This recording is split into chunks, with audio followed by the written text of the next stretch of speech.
Mr. Speaker, Israel has always been surrounded by threats. Since it was established, Israel has survived Arab armies waiting at its borders to destroy the Jewish state. It has persisted in the face of suicide bombers and terrorist onslaughts like no other country in history. Recently, the threats to Israel have increased and become even more dangerous. Iran's supreme leader has stated clearly that he wants to destroy Israel. Thanks to the nuclear deal made by the administration, it's only a matter of time before the mullahs in Iran develop a nuclear weapon. The Iranian deal will go down in history as one of the administration's worst foreign policy mistakes.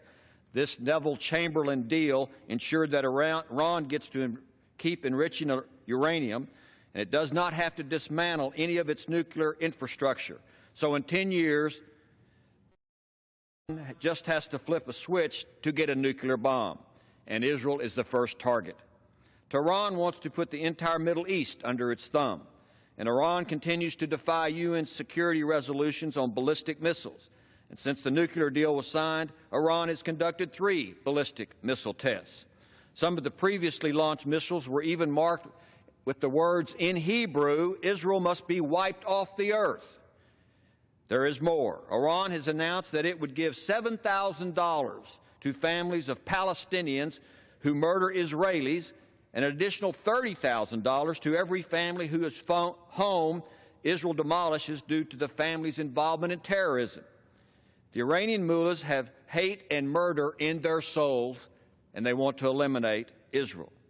The fact that the administration gave a $100 billion signing bonus and sanctions relief to the regime that consorts with North Korea and sends terrorist proxies to do its bidding is a real bad foreign policy.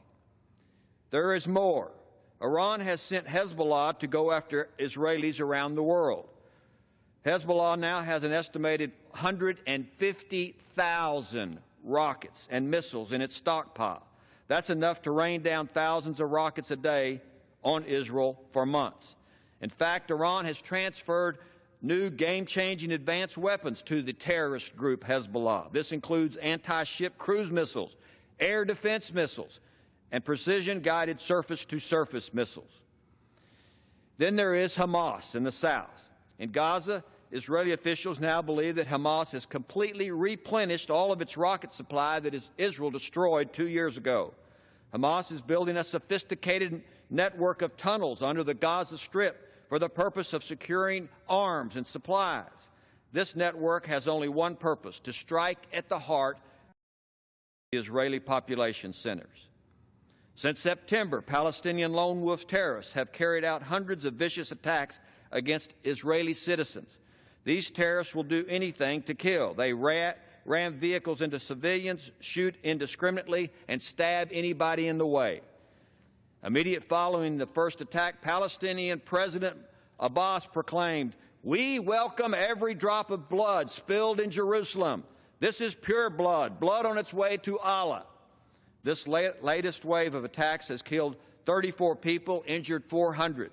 Among those killed were 2 Americans, and one of them was a citizen of Texas, Taylor Force.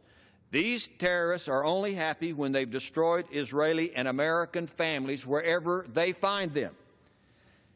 ISIS, which is even more brutal than al-Qaeda, controls large parts of Syria, and these terrorists no doubt view Israel as a threat, will likely turn to attacking the Jewish state in due time. Those who threaten Israel, Mr. Speaker, threaten the United States. The same terrorist groups that want to destroy Israel wants to destroy the United States. The same Iran that calls Israel the little Satan calls the United States the great Satan. Mr. Speaker, Israel is a bright star, the lone star of liberty, freedom, and democracy in the Middle East.